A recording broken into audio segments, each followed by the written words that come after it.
Hallo zusammen und herzlich willkommen zurück bei «Hör mal».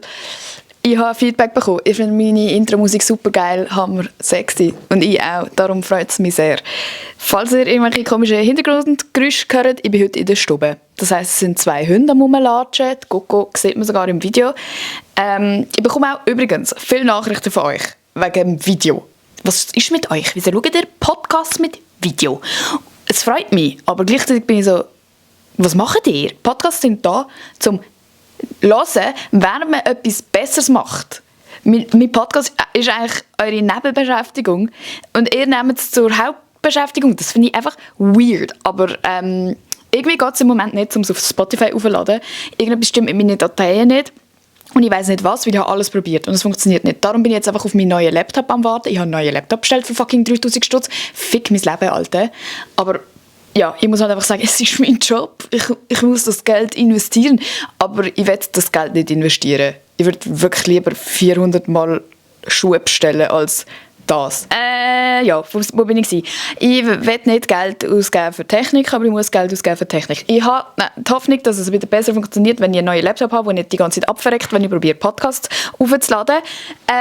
In der Zwischenzeit, Videoversion wird immer auf YouTube aufgeladen. Also wenn du das Video ums Verrecken schauen willst, schau es auf YouTube. Es ist dort.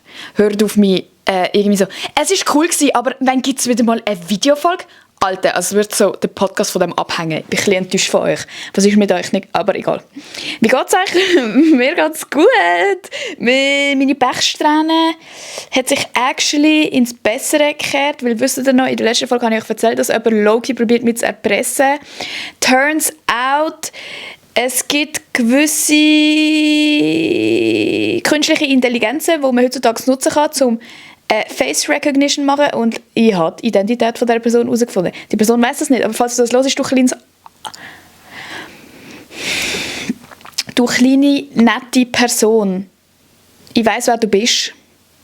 Und du hast so fest wählen, dass ich nicht herausfinde, wer du bist, aber ich weiss, wer du bist. Und es ist mega peinlich, weil du kommst von der Nähe von mir. So, ich schwöre, wenn ich so 3 Leute fragen würde, ich würde herausfinden, wo die Person wohnt. Mega cringe, sorry, mega peinlich für dich jetzt. Ich hoffe, du hörst das nicht, aber so, wenn schon, hör auf mich erpressen, danke.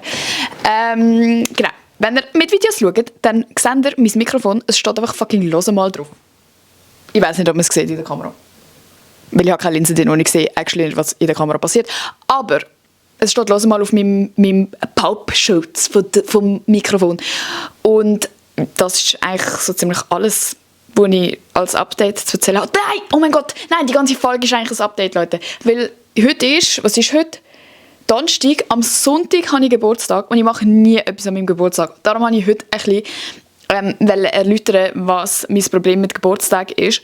Weil ich glaube, ganz viele Leute fühlen sich gleich. Und dann habe ich ein anderes Thema, das ich anschneiden will. Und zwar, dass ich merke, es fällt mir richtig schwer, lieb zu sein. Ich kann einfach nicht lieb sein. Und darum, heute ist einfach ein bisschen Laberfolge über meinen jetzigen Gefühlszustand.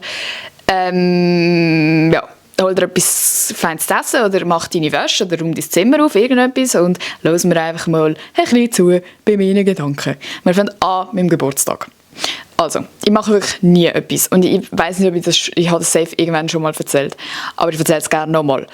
Ich glaube, das letzte Mal, wo ich so... Nein, einmal habe ich Geburtstag gemacht bei mir daheim, da sind ein paar Kolleginnen vorbeigekommen. Ist das überhaupt... Oder ist das so... Nein, ich glaube, das war mehr so ein bisschen so... Es sind mehr Leute gleichzeitig haben sich zusammengetan, um irgendetwas zu feiern. Ich weiss es im Fall gar nicht mehr, weil das ist einfach so stressig für mich, dass ich am Schluss nie mehr etwas davon weiss und einfach nur gestresst bin und das Gefühl habe, die Leute finden es scheiße und ich muss so alle unterhalten und schauen, dass jeder sich wohlfühlt, und am Schluss fühle ich mich einfach überhaupt nicht wohl in dieser Situation. Ich hasse Geburtstag haben, ich hasse Geburtstag feiern, ich hasse auch bei anderen Leuten. Leute sind so, tust du lieber Geschenke schenken oder bekommen? Nichts von beidem. Actually, nichts von beidem. Wenn ich ein Geschenk schenke, habe ich das Gefühl, die Person hasst mich. Oder ich gebe 200 Stutz aus, weil ich eben nicht will, dass die Person mein Geschenk scheiße findet. Und dann am Schluss denke ich, Bro, ich habe 200 Stutz für eine Person ausgegeben, die mir nicht einmal zurück ein Geschenk schenkt. Umgekehrt, wenn ich ein Geschenk bekomme, habe ich das Gefühl, mein Danke ist immer scheiße. Ich freue mich nie aufrichtig genug, obwohl ich mich wirklich freue, aber es kommt einfach nicht über, weil ich so gestresst bin und ich weiss, mir schauen gerade 40 Leute zu, wie ich ein Geschenk auspacke und bei jedem Geschenk mache ich «Wow, hey, mega cool!» Und nachher habe ich Angst, dass die Leute mich nach dem hassen, weil sie mir das Geschenk geschenkt haben. Also es ist wirklich... Können wir aufhören, Geschenke... Nein, ich liebe actually Geschenke von meinem Freund bekommen, weil mein Freund weiss, was ich gerne habe. Und bei ihm bin ich so, besser schenkst du mir etwas, weil du bist mein Freund. Dort bin ich nicht so, oh mein Gott, nein, du musst mir nichts schenken, ich erwarte nichts von dir. Doch, schenk mir bitte etwas, weil du weißt, was ich will. Das ist die einzige Ausnahme. Aber können wir aufhören, Geschenke... Schreib mir ein Briefli. Nein, actually nicht. Sogar bei Briefli bin ich immer so, ja okay, also wenn du jetzt einfach nur reinschreiben hast, hallo, alles Gute zum Geburtstag, hättest du mir wirklich auch kein Briefli müssen schreiben. Ich bin einfach nie zufrieden. Das ist auch wieder mein, oh mein Gott, Leute, ich bin einfach so eine Bitch amix. Und das finde ich auch wirklich scheiße, wenn man das über sich selber sagen muss. Aber es stimmt halt einfach. Aber das heisst nicht, dass jemand anderes Recht hat, das über mich zu sagen. Ihr dürft sagen, dass ich nett bin. Ich muss von mir selber leider behaupten oder mir eingestehen. Ich bin wirklich sehr ein asozialer Mensch. Aber nicht extra. Und in meinem Kopf bin ich eben nicht asozial. In meinem Kopf bin ich so 100 verschiedene Optionen am Ausdenken und bin so, nein, aber sie hat so lieb gemeint und nein, aber die Person hat, das ist einfach ihre Realität und die checkt das nicht. Und wenn jemand so gossipt, bin ich auch immer so, ja, aber weisst, vielleicht. Und ausser ich finde selber die Person scheiße. Aber einfach, schlussendlich, wie ich mich fühle, ist einfach asozial. Habe ich das Gefühl. Genau gleich mit dem Geburtstag. So, alle freuen sich wahrscheinlich zum dort sein und eine Einladung bekommen und einfach den Tag geniessen. Und in meinem Kopf bin ich asozial, indem ich so denke, die alle wollen einfach gar nicht da sein und die schießt alle an. Oder wieso hat jetzt die Person so und das gemacht. Ich kann wie nicht in einer Situation verharren mit mehr als 2 Leuten, wo dann irgendwie angenehm ist, weil man so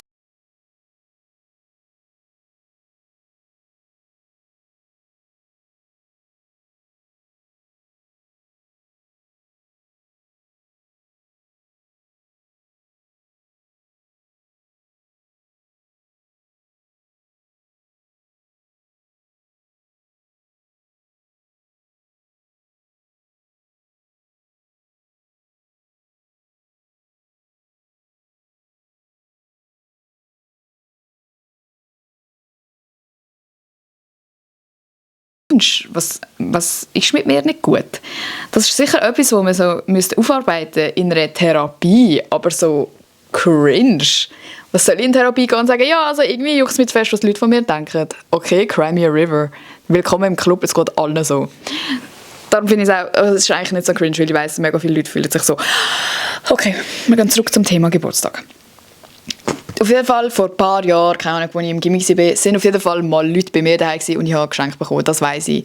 Aber das war nicht so richtig Geburtstag für ich glaube, ich weiss es nicht mehr. Das letzte Mal, als ich so for real, mit so Einladungen und so Geburtstag gefeiert habe, war so im Kindergarten oder erste Klasse. Und wisst ihr noch, es war doch immer so, man muss alle einladen, weil sonst ist es Ausgrenzung. Und das heisst, oder bei uns war es so, entweder du ladest alle Mädchen ein oder alle.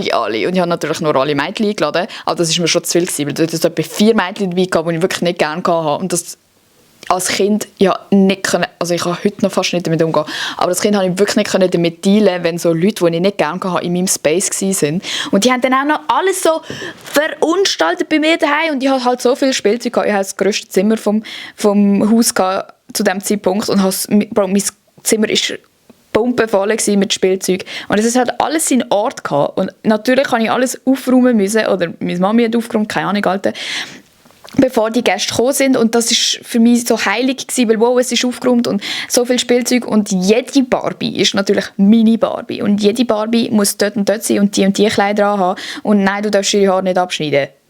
Aber wenn 12 Mädchen bei dir daheim sind, wo du die Hälfte davon nicht gerne hast, was denkst du, was passiert? Natürlich tun sie das Zimmer verunstalten und deine Barbies auseinandernehmen und Playmobil spielen mit deinem Lieblingsross, das du nicht abgeben willst. Das hat mir nicht gefallen. Das habe ich scheiße gefunden. Und wir haben irgendwie so gebastelt. Meine Mama hat so ein Bastelding organisiert, dass alle einen Schmetterling basteln oder so. Schmetterling war nämlich mein Ding. Haben das Gefühl, ich habe schlussendlich fertig gebastelt. Nein, ich bin rausgegangen heulen, weil die haben alle nicht so gebastelt, wie ich wollte, dass sie basteln. Sorry, das ist nicht normal. Am Schluss kommt wirklich raus, dass ich irgendwie gestört bin. in so 40 Jahren und ich so, aha, das macht alles Sinn. Aber es ist mir einfach immer zu viel gewesen. Und dann bin ich immer die gewesen, die schlussendlich gekühlt hat am Geburtstag, weil es so viel war und man einfach nicht kontrollieren kann, was die Leute machen und wie die Leute reagieren. Und vor allem, wenn halt viele Leute an einem Ort sind, passiert ja auch zwischen all diesen Leuten immer noch etwas, wo du auch nicht kontrollieren kannst. Und ich glaube, das ist so richtig das. Das ist so eine fucking Kontrollwahn habe fast schon, dass ich, sobald ich in einer Situation bin, wo ich weiss, das ist außerhalb von meinem Ding, das ich beeinflussen kann, Alter, dann habe ich einfach keinen Bock mehr. Darum schiesst es mich auch an Events zu gehen oder sonst etwas, weil ich weiss nicht, was dort passieren wird und das macht mir Angst. So. Darum finde ich Geburtstag richtig scheiße. Und meistens, ehrlich gesagt, ist bei mir Geburtstag auch immer mit ein bisschen Enttäuschung so verbunden. Oder so ein bisschen so, okay, in dem Fall bin ich dir scheißegal, weil du kannst mir nicht mal an meinem Geburtstag gratulieren. Oder irgendwie, eben weil man halt so eine Erwartung hat oder sieht, was andere Leute vielleicht am Geburtstag machen oder bekommen. Oder gerade irgendwie familiär oder also ich meine überhaupt nicht so materialistisch, materiell. Ich weiß nicht, welches Wort das Richtige gewesen wäre. Es geht nicht darum, oh mein Gott, andere Leute bekommen ein Auto zum Geburtstag und ich bekomme ein Kärtchen. Überhaupt nicht. Aber es geht so darum, zu sehen, was bei anderen Leuten für Mühe und Aufwand und Energie investiert wird in einen Geburtstag und was dann bei dir selber vielleicht halt überhaupt nicht ist. Und einfach so, dass, okay, in dem Fall bin ich halt scheiße. Aber das hat ja nichts mit dir zu tun. Es ist ja, wahrscheinlich, die Leute sind busy. Die Leute haben nicht immer alles so gut im Kopf. Was Familie angeht, sorry, habe ich keine Excuse. Die juckt es halt wirklich nicht und mit dem muss ich amigs klarkommen, obwohl ich überhaupt nicht damit klarkomme. Einfach so alles das und so der Druck von mein Geburtstag muss auch cool sein und so, darum finde ich es einfach immer scheiße. Aber dieses Jahr mache ich actually etwas an meinem Geburtstag. Auch nichts Riesiges. Ich habe das jetzt in meine Story gepostet und die Leute so, oh mein Gott, was machst du und wieso bin ich nicht eingeladen? Als würde ich so eine 500-Leute-Party machen, nur weil ich gesagt habe, ich mache das Jahr etwas. Oh mein Gott, ich gehe mit 5 anderen Leuten bowlen. Und nachher gehen wir in eine Bar. Weil ich finde Bars actually cool. Und dann ist plötzlich gestanden, man muss 23 sein. Und dann bin ich so, fuck, Alter, keiner von uns ist 23. Außer so 2 Leute. Aber dann habe ich dann auf Insta geschrieben, das ist so ein bisschen der Influencer-Anschlag-Move, dass man mit seinem offiziellen Viel-Followers-Account der Bar schreibt oder im Restaurant so, «Hi, haben wir noch?» Und dann schreiben sie so, «Nein, kein Ding, du darfst natürlich kommen, wenn sie.» Ich hätte nämlich auch gerade so gut mit meinem privaten Account schreiben können. Das wäre ja nicht ein Ausnutzen von meinen Privilegien. Darum, nein, ich darf gehen, auch wenn ich nicht 23 bin, weil ich bin eine Frau. Haben sie geschrieben. Genau.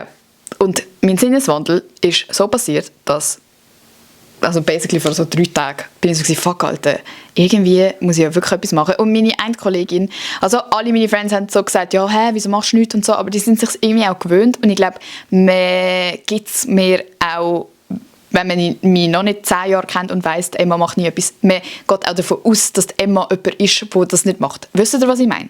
Die Leute erwarten von mir gar nicht ein krasses Geburtstagsfest. Weil ich glaube, die meisten, die mit mir umgehen, wissen irgendwie, dass ich nicht eine Person bin, die irgendetwas feiert oder die so sich fühlt, als wäre sie etwas zu feiern. Weil das ist ja genau das Problem am Geburtstag, Alter. Das ist, wie man sagt, ich bin wert, dass ihr alle da zusammenkommt, mir etwas geben müsst und einen ganzen Tag lang mich feiern.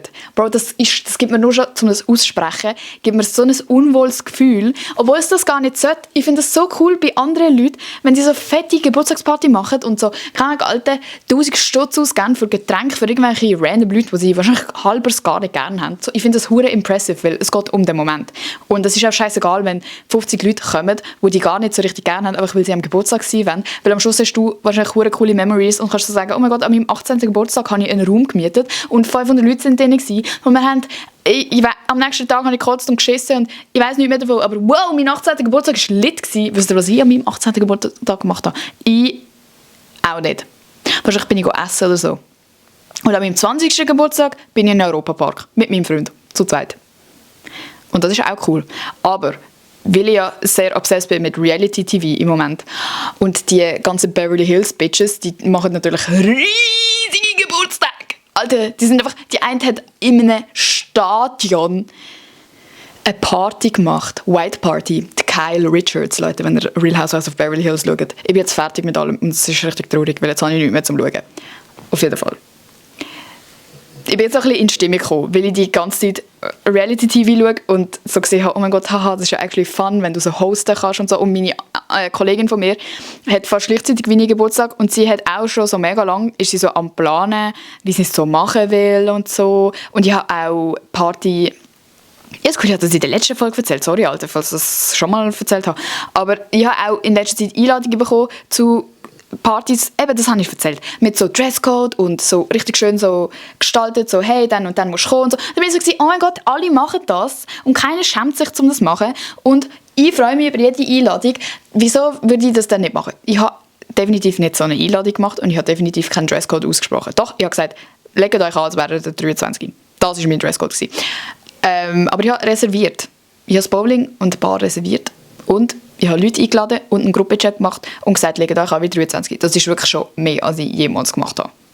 Und ich bin wirklich low-key stolz. Weil eben, meine Kolleginnen sind dann, oder eine spezifische Kollegin ist wirklich so, Alter Emma, du kannst nichts machen an deinem Geburtstag. Und ich so, oh. Weil das sagt mir nie jemand. Weil ich habe das Gefühl, meine Friends trauen sich actually nicht mehr reinzureden. Weil ich immer nur meine Meinung akzeptiere. Und es ist wie so, wenn ich etwas sage, dann ist es so final. Ich sage nicht, nein, ich feiere nicht Geburtstag, normalerweise, und mache es dann gleich. Und die Leute sind so, ich weiss, Emma kann man hure easy umstimmen. Bro, wenn ich etwas sage, dann passiert es so. Und darum habe ich das Gefühl, die Leute sagen mir auch gar nicht so, Bro, doch, du musst etwas machen an deinem Geburtstag. Das ist dein Geburtstag. Und die eine Kollegin hat das eben wirklich so, es war hure so gewesen, so, Bro, Alter, sie hat sich sogar im Kalender, hat sie sich das ganze Wochenende eingeschrieben, so Emma Geburtstag, falls sie am einen Tag etwas machen oder am anderen Tag. Und sie hat das einfach nie rausgelöscht, Bro. Es war auch so gewesen, entweder du machst am Samstag oder Sonntag etwas und ich bin dort. Das war mega krass für mich irgendwie, weil das habe ich einfach noch nie so erlebt, dass jemand auch so für mich will, außer halt so meine Mutter, aber Leute, was unsere Eltern sagen, mach doch etwas am Geburtstag, juckt uns ja wirklich nicht, weil man immer das Gefühl hat, die wissen es nicht besser. Aber sie wissen es halt besser. Aber trotzdem, das war irgendwie krass für mich. Und wahrscheinlich, to be fair, haben andere Leute wahrscheinlich auch schon in meinem Leben gesagt, so, ja, mach's doch. Und ich war einfach gar nicht offen gewesen, um das zu hören. Und wahrscheinlich bin ich dieses Jahr einfach so unterbewusst so ein bisschen so, eigentlich würde ich schon gerne etwas machen, aber irgendwie ist es jetzt auch zu spät und ich mache ja sonst nie etwas und ich will die Leute wirklich nicht bei mir daheim haben, Leute. Ich kann das nicht haben, weil das ist eben genau der Druck von, finden sie es jetzt scheiße da? Was soll ich machen? Wo kommen alle Leute an? Nachher wenn sie in mein Zimmer. Ich hasse, wenn Leute in meinem Zimmer sind, weil es ist immer chaotisch und dreckig und grusig.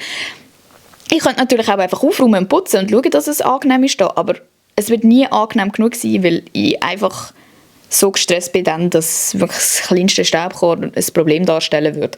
Checkt ihr? So. Und das ist auch, Alter, wenn ich das meinen Friends erzähle, sind sie immer so offended, weil alle sind ja auch immer so, ich will zu dir kommen und zu deinen Rösten und so. Und ich bin so, Alter, nein, ich will euch alle nicht da haben, Alter, lasst mich in Ruhe. Und dann sind sie so, aber hast du das Gefühl, ich bin ein Mensch, der dich judgen für, keine Ahnung, dass dein Stall halt Scheisse drin hat oder so. Und ich bin so, nein, es geht wirklich nur um mich selber. Ich finde, ich töne wie ein grosses Arschloch in dieser ganzen Folge. Aber egal. Egal. Darum, Fazit, falls es dir gleich geht und du dir bei dem Scheiß, den ich da gelabert habe, gedacht hast, oh mein Gott, same. Und die Leute verstehen einfach nicht. Und die Leute, und nein, Geburtstag bringt nichts und ist scheißegal und es ist ein Tag wie jeder andere. Mach es wie ich und probier es klein. Weil ich glaube, es wäre wirklich auch eine Überforderung für mich gewesen, hätte ich mehr als 5 Leute eingeladen. Weil das sind immerhin 5 Leute, wo ich trotzdem wahrscheinlich jetzt dann so sein wird, verstehen sie sich miteinander? Weil es sind jetzt auch nicht alles Leute, die immer miteinander chillen. Oder werden sie es dumm finden? So, das will ich mich immer noch fragen am Sonntag. Weil es ist nicht einfach, dass das weg ist.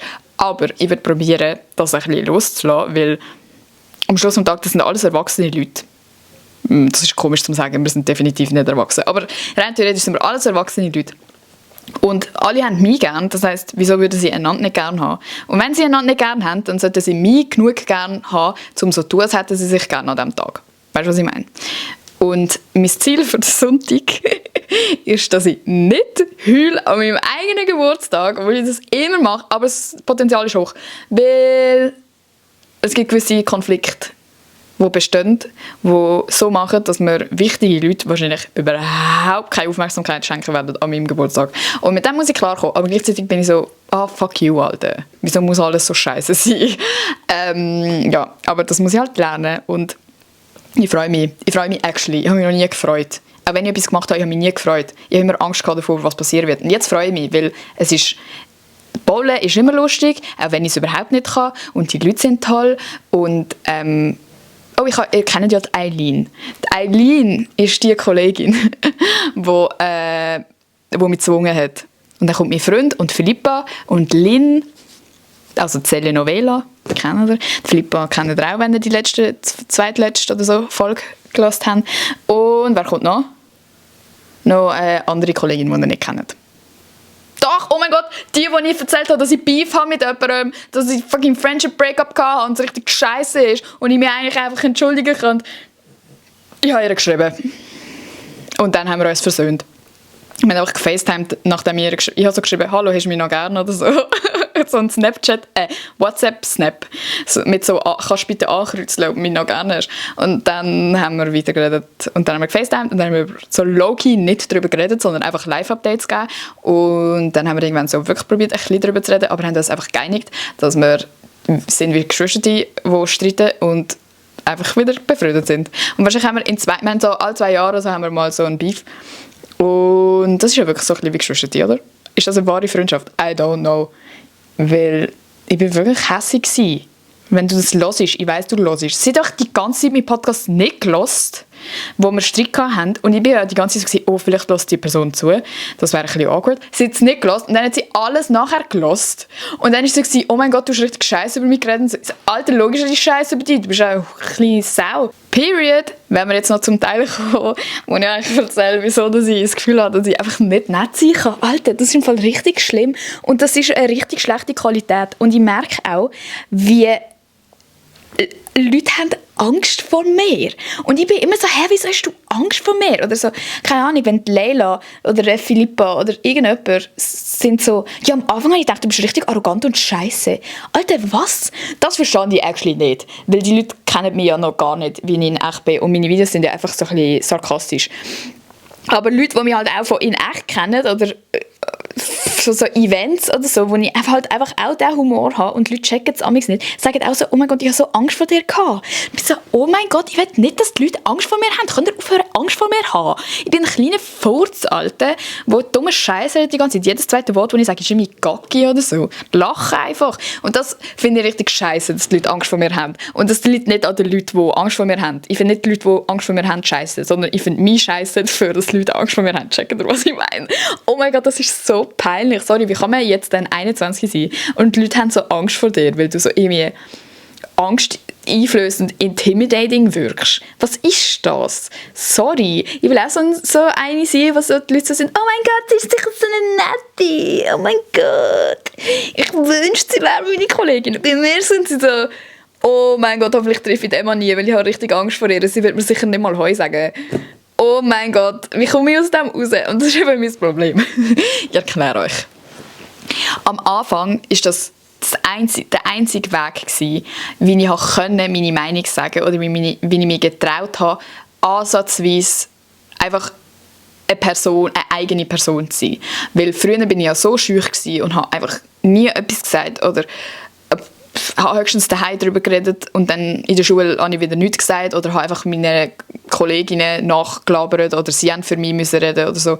Und wo dann der Switch kam, wo es mir wie zu viel geworden ist und ich einfach explodiert bin von lauter nichts sagen, dass ich einfach plötzlich alles haben müssen rauslassen. Einfach wirklich so frech geworden, so opinionated und einfach so weil es einfach so, es ist nicht mehr gegangen. Und das kennen sicher auch viele von euch, wenn man so mega, mega langes Gefühl hat, einem wird nicht zugelassen, man wird nicht respektiert, du bist wie egal in einer Situation, dann kippt's und dann bist du so, scheißegal, was ich machen muss. Ich werde jetzt dafür sorgen, dass ich mich gehört fühle, weil es einfach nicht mehr geht, das Gefühl von ich bin jedem scheißegal mit meiner Meinung.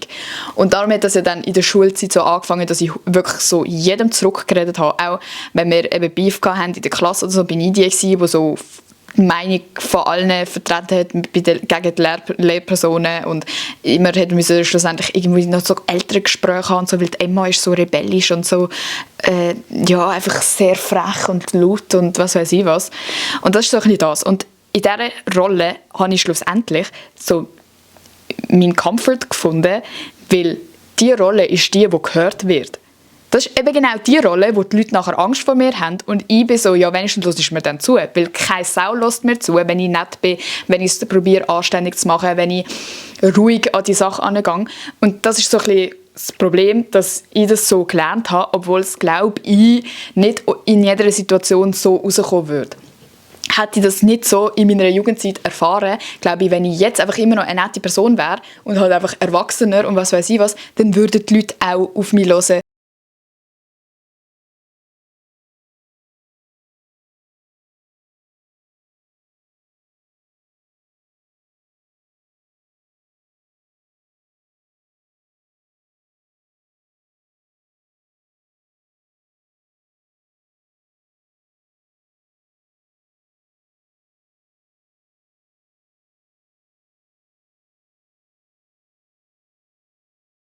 Dann gibt es Leute, die kehren sich komplett in sich selber und gehen wie quasi auf, dass ja, ich kann ja eh nichts sagen und ja. So ein bisschen das verstand ich auch, judge ich überhaupt nicht, weil das hätte gerade so gut mit mir passieren können. Oder dann gibt es halt die irgendwie, Alter, Coco schnarcht mega, sorry.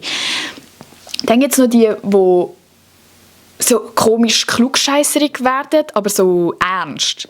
Nicht so, wenn ich klugscheisserig bin, dann bin ich so, ja, das stimmt im Fall so, gell? So ein bisschen.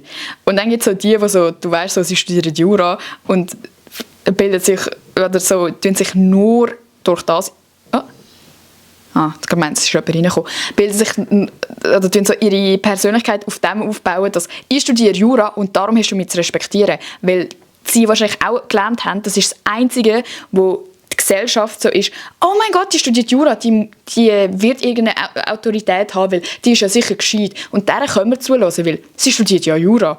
Aber wenn man das nicht erzählt und gleich Jurastudentin ist oder so, oder fucking Juristin schon ausbildet, was auch immer, aber die Leute wissen es nicht, dann wärst du, ja, was sind deine Credentials? Und wenn du dann sagst, ja, weiss auch nicht, dann, ja, also, dir hören wir nicht zu. Ich habe das Gefühl, man muss immer etwas haben, um sich so vorweisen, ich bin es wert, dass du mehr um meine Meinung zuhörst, als Frau.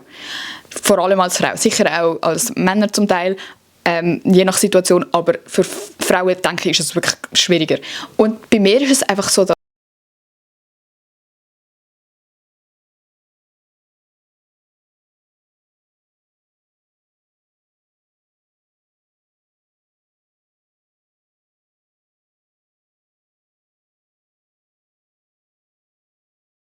bist, was halt der Vorteil ist, wenn dein Gegenüber nicht so begabt ist, sprachlich oder auch gar nicht so schnell überlegt oder so, dann kannst du immer die Wörter umdrehen in ihrem Maul, dass die Leute wirklich sich machtlos fühlen gegenüber dir und das ist mega manipulativ, also wirklich, das ist nicht gut.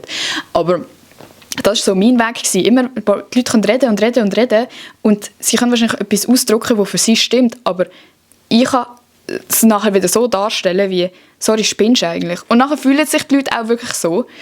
Und das mache ich logischerweise nicht, das ist nicht etwas, was ich mit random Menschen an irgendeinem Event mache oder so, aber so in meinem Privatleben oder, keine Ahnung, Alter, wenn ich jetzt mit dem Flavio so ein Diss-Video mache, dann ist das ja genau das, was ich mache. Er kann sagen, was er will und am Schluss bin ich die 1-0 rauskommt, einfach weil ich immer etwas zu sagen habe. So. Und ich muss das wie lernen, so ein bisschen abzustellen, weil ich brauche das gar nicht die ganze Zeit. Ich check nicht, wieso dass ich das Gefühl habe, dass ich mich immer so beweisen muss in einer Situation, auch wenn mir die Leute nicht glauben. Oder wenn die Leute jetzt das Gefühl haben, das ist eh nur so eine kleine Blonde. Denk du das, Digga? Ich habe meinen Erfolg, ich habe mein Zeug, das ich im Griff habe, ich habe mein Leben, ich habe alles, was ich brauche. Und wenn du von mir denken willst, dass ich eine kleine dumme Göre bin, nur weil ich 20, das ist ja auch mega oft etwas, wo Leute mir auch schreiben und sagen und so. Also, du merkst es einfach auch in Interaktionen, dass die Leute so sind, ja, du bist 20, was hast du schon zu melden? Und ich so bin, Alter, das hat überhaupt nicht mit meinem Alter zu tun. danke, lass mich doch erst mal fucking reden oder so zeigen, wer ich bin, bevor du sagst, ja, du bist ja nur so ein kleiner Furz. Aber gleich, wieso juckt mich das, wenn jemand so eingeschränkt denkt, dass es so von Relevanz ist, wie alt eine Person ist. Ich sage auch nicht ab 80, dir höre ich nicht mehr zu, weil du bist sicher schon dement oder so, Alte. Nein. Darum, von dem kommt es. Es kommt von dem ständigen sich so beweisen müssen. Und jetzt merke ich langsam, dass ich es gar nicht nötig habe, mich zu beweisen. Und es einfach so ein Ego-Ding ist und vor allem so ein Ding von, ich habe so die Schnauze voll vom unterschätzt werden oder so halb belächelt werden für gar nichts. Auch wenn ich nicht mal etwas mache, die Leute belächeln mich. Und ich glaube, das ist etwas, was auch viele Leute nachempfinden können. Leider. Bro, ich wünschte, es wäre nicht so. Und aus diesem Gefühl heraus handelt man dann halt amigs hure impulsiv und vor allem macht es einem ja so emotional, wenn du merkst, du bist in einer Situation, wo du wie nichts kannst ändern am Fakt, dass du gerade belächelt wirst. So, es ist wieder so ein Kontrollding. Ich kann nichts daran ändern. Es steht nicht in meiner Macht. Punkt. Und dann aus dieser Emotionalität raus handelst du dann wie ein Hurensohn, low-key, einfach nur, dass du das Gefühl möglichst schnell los wirst. Weil das ist so ein unangenehmes Gefühl. Und Menschen haben nicht gerne unangenehme Gefühle. Und es ist ein viel geiles Gefühl, wenn du kannst sagen, ich habe jetzt gerade einen Streit gewonnen, weil ich das Gegenüber manipuliert habe, weil der zu dumm ist zum Sprachchecken und ich ihm einfach die Wörter im Mund umdrehen und der jetzt denkt, er hat einen Scheiß gelabert, obwohl er gar nie etwas gesagt hat. So, das ist ein angenehmes Gefühl, als der redet gerade Scheiße mit mir und hat das Gefühl, ich bin sturzdumm. So. Und das ist nicht eine Rechtfertigung, sondern eine Erklärung. Und etwas, wo glaube Sinn macht, wenn man es so hört, aber wo man sich nie in Bezug auf sich selber überlegt. Ich hätte doch auch nie, vor keine Ahnung, einem halben Jahr hätte ich nicht von mir selber gesagt, ich bin jemand, der eine Situation gut manipulieren kann und das auch gerne macht, um aus einer unangenehmen Situation rauszukommen. Und das ist auch mega komisch, um das über sich selber zu sagen, weil eben, man tönt wie ein Arschloch und niemand will sagen, ich bin ein fucking Arschloch. Wir probieren die ganze Zeit, 24/7, egal wo wir sind, uns selber zu präsentieren, zu vermarkten, ich bin die Beste und das ist wieso. Darum, glaube ich, gibt es auch so viele Leute, die nicht weiter wachsen. Weil, wenn du keine Fehler eingestehen kannst und nicht irgendwie mal überlegst, so «Fuck, Alter, ich bin so scheisse amix», dann wie sollst du daraus lernen? Wie sollst du anders werden? Und eben, es sind genau die Leute, die gegen aussen so am perfektesten scheinen und so alles im Griff haben und so, wo ich das Gefühl habe, sie kommen nicht weiter, weil sie sich selber gar nicht erlauben, scheisse zu sein mal. Wenn du immer nur sagst, ja, ich bin die Beste und ja, hab doch die Fresse, wie willst du irgendetwas besser machen? Du bist ja schon perfekt, wow, du musst nichts mehr an dir selber machen. Du musst nicht mehr. Das sind die Leute, mit denen du eben nicht diskutieren kannst. Das sind die Leute so wie ich, wo immer etwas zurückzumelden haben, wo du irgendwann sagst, ja sorry, mit der Emma muss ich nicht diskutieren, ob sie Geburtstag feiert oder nicht, weil sie wird Geburtstag nicht feiern, weil sie hat das gesagt. Egal was ich sage, egal ob ich sage, sie kriegt 100'000 Stutz, wenn sie Geburtstag feiert, sie wird den Geburtstag nicht feiern, weil sie hat gesagt, sie macht es nicht. Weißt du, was ich meine? Es gibt so viele Leute, und ich weiß nicht, ob das ein Schweizer Ding ist. Ich das Gefühl, im Ausland, wenn ich irgendwo bin, Bro, ist das wirklich nicht so krass. Vielleicht auch einfach westeuropäisch, keine Ahnung. Dass man sich nicht auf andere Leute einlädt und man selber ist der Beste und so das ganze Ego, jeder für sich selber, ja, dann bist du halt scheiße und dass man auch ja nicht andere Leute auf ihre Fehler hinweisen kann. Ich habe keine Leute in meinem Leben, basically, wo ich mich trauen würde, zum Angehen und sagen, hey, schau, mir fällt auf, du machst das und das so und ich meine es gar nicht böse, aber ich fühle mich unwohl mit dem Verhalten und ich glaube, du bist eigentlich auch nicht jemand, der sich so verhalten will, aber vielleicht siehst du es gerade nicht und mir fällt es auf, darum, vielleicht kannst du das und das besser machen. Nie im Leben würde ich das einer Kollegin von mir sagen, irgendjemandem, der mit mir zusammen arbeitet. Ich würde das niemandem wahrscheinlich außer meinem Freund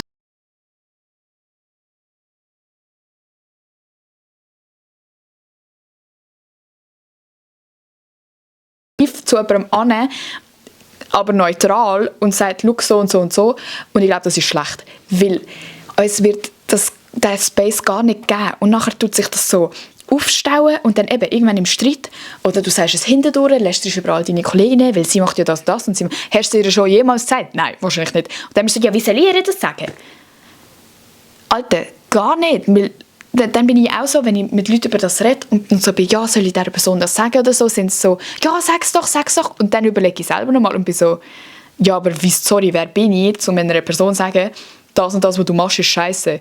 Weil die Person wird das ja wohl selber können, irgendwie mit sich selber aushandeln und mein Judgment ist ja nicht irgendwie so göttlich, Bro, wer bin ich, um dieser Person meine Meinung zu sagen?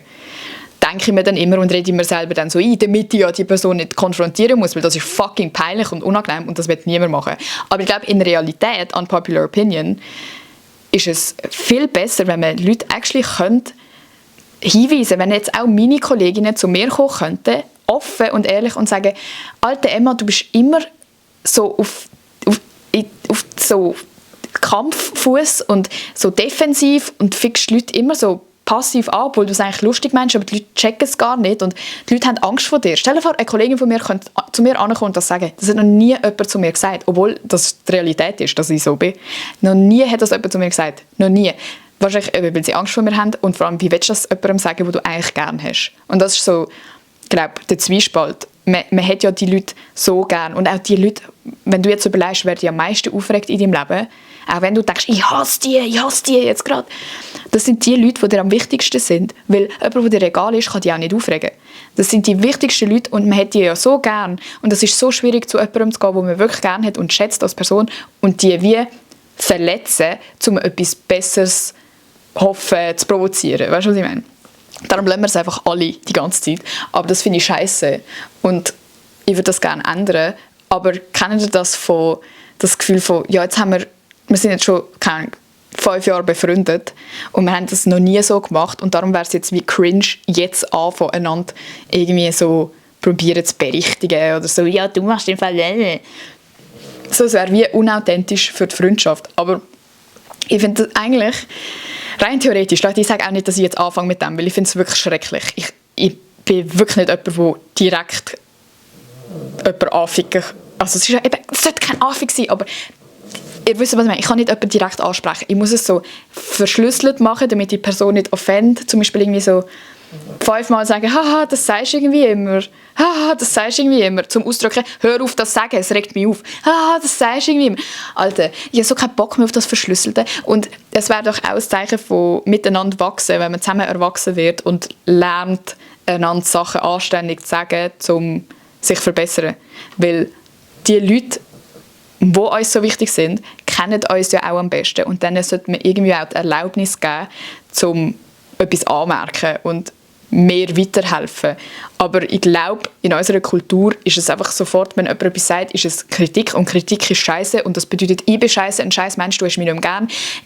Es ist alles so mit Unsicherheit verbunden, dass man es gar nicht hören will. Und sobald jemand so etwas anmerkt, bleibt das für immer im Hinterkopf. Du bist so, ja, aber die Kollegin ist doch die gesagt hat, dass ich mega aggressiv bin.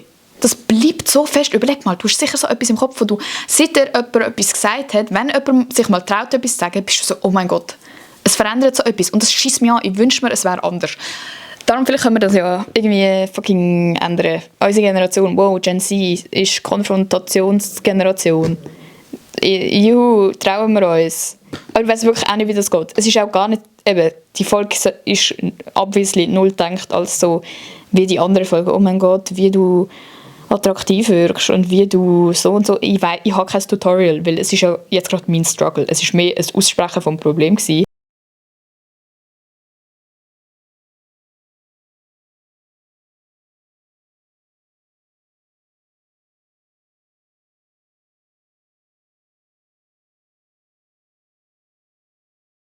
Das war alles, Leute. Nächste Woche bin ich in London. Ich freue mich. Aber sie haben den Dresscode geändert. Fucking last minute. Und ich hatte so ein gutes Outfit gehabt. Und jetzt ist der Dresscode einfach anders. Jetzt kann ich mein Outfit nicht brauchen. Und jetzt muss ich schrecklich gestresst ein neues suchen. Aber das ist wirklich ein First World Problem. Aber trotzdem, es stresst mich. Danke fürs Zuhören. Falls ihr irgendeinen Lösungsansatz für mich habt, let me know. Ich werde es wahrscheinlich nicht umsetzen, aber ich bin immer offen. Weißt, ich muss ja jetzt ein besserer Mensch werden. Und ja, bis nächste Woche. Ich habe nicht mehr zu sagen.